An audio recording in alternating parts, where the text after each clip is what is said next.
आइए साथियों, आज इग्नू MPS 003 के इकाई 6 विकास की राजनीतिक अर्थव्यवस्था का हम लोग अध्ययन करेंगे।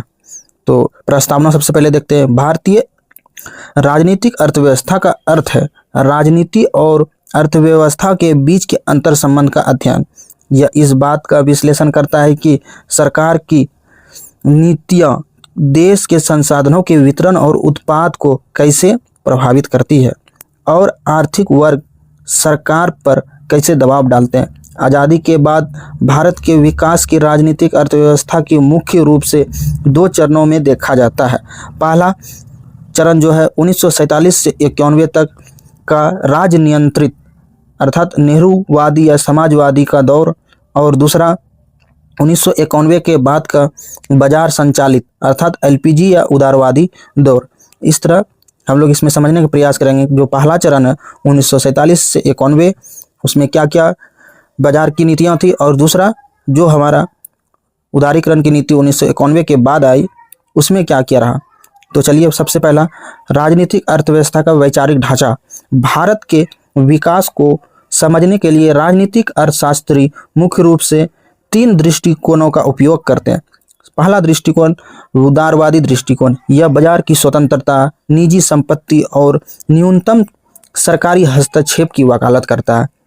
उदारवादी दृष्टिकोण एकदम बाजार नियंत्रित अर्थव्यवस्था की बात करता है, उसमें सरकार नियंत्रित का कोई चर्चा या फिर न्यूनतम से न्यूनतम की बात करता है।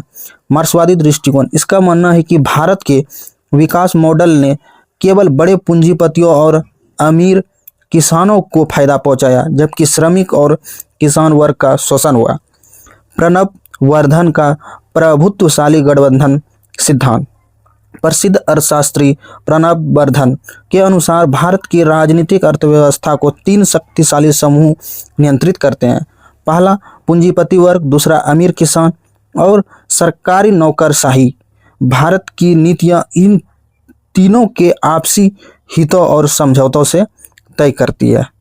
तो इस प्रकार हमने देखा कि वैचारिक जो ढांचा है उदारवादी, मार्क्सवादी और प्रणब वर्धन के प्रभुत्वशाली गठबंधन सिद्धांत के आधार पर। अब हम लोग प्रथम चरण का बात करते हैं 1947 से 91 के बीच।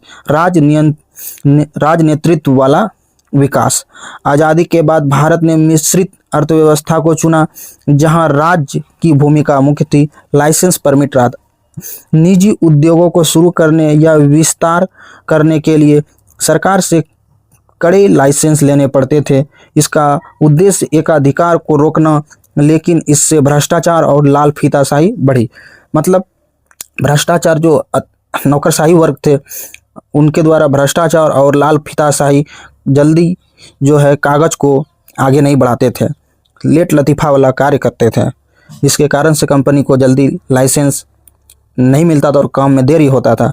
सार्वजनिक क्षेत्र का वर्चस्व। बुनियादी और भारी उद्योग जैसे स्टील, बिजली, रेलवे, कोयले पूरी तरह सरकार के नियंत्रण में थे। इन्हें विकास का इंजन माना गया।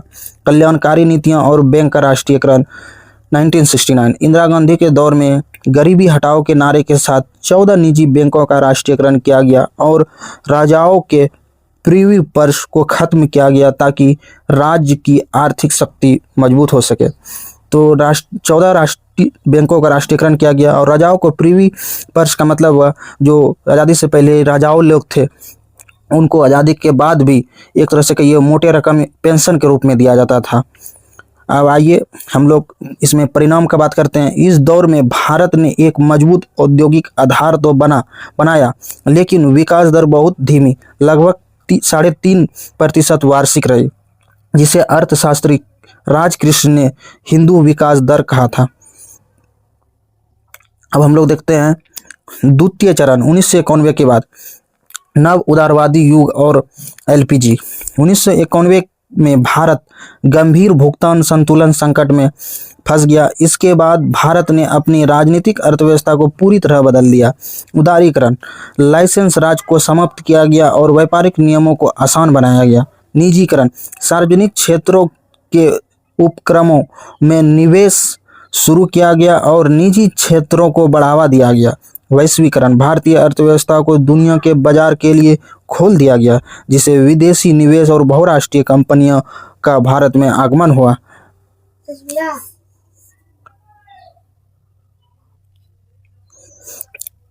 अगला पॉइंट है हमारा 5वां, जिसमें से समकालीन राजनीतिक अर्थव्यवस्था के मुख्य अंतर, विरोध और चुनौतियों को समझेंगे। 1991 के बाद भारत की आर्थिक वृद्धि दर तो बहुत तेजी से बढ़ी, लेकिन इसके साथ ही कई नई राजनीतिक आर्थिक संकट भी पैदा हुए, जिसमें पहला संकट है क्रोनिक कैपिटलिज्म। राजनीतिक और बड़े कॉरपोरेट घरानों के बीच का वो पवित्र गठबंधन बढ़ा, जहां चुनिंदा उद्योगपतियों को फायदा पहुंचाने के लिए नीतियां बनाई जाती है। क्रोनो कैपिटलिज्म क्या है? बड़े उद्योगपति और राजनीति या फिर कहें सरकार, दोनों आपस में मिलकर जो है ऐसे नीति तैयार किया जाता था जिससे कि कॉरपोरेट घराना अर्थात उद्योगपतियों को ज़्यादा से ज़्यादा लाभ हो। अगला पॉइंट, बढ़ती आर्थिक असमानता। ऑक्सफैम जैसी रिपोर्ट के अनुसार भारत की अधिकांश संपत्ति कुछ ही प्रतिशत अमीर लोगों के पास केंद्रित हो गई। अधिकांश संपत्ति का कुछ ही प्रतिशत अमीर लोगों के पास केंद्रित हो गई, जिससे कि अमीर और गरीब की खाई बहुत चौड़ी हो गई।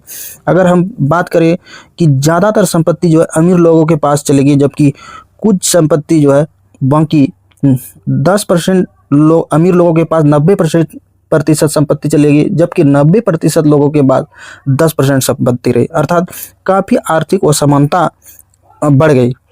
नेक्स्ट पॉइंट है कृषि संकट बनाम सेवा क्षेत्र।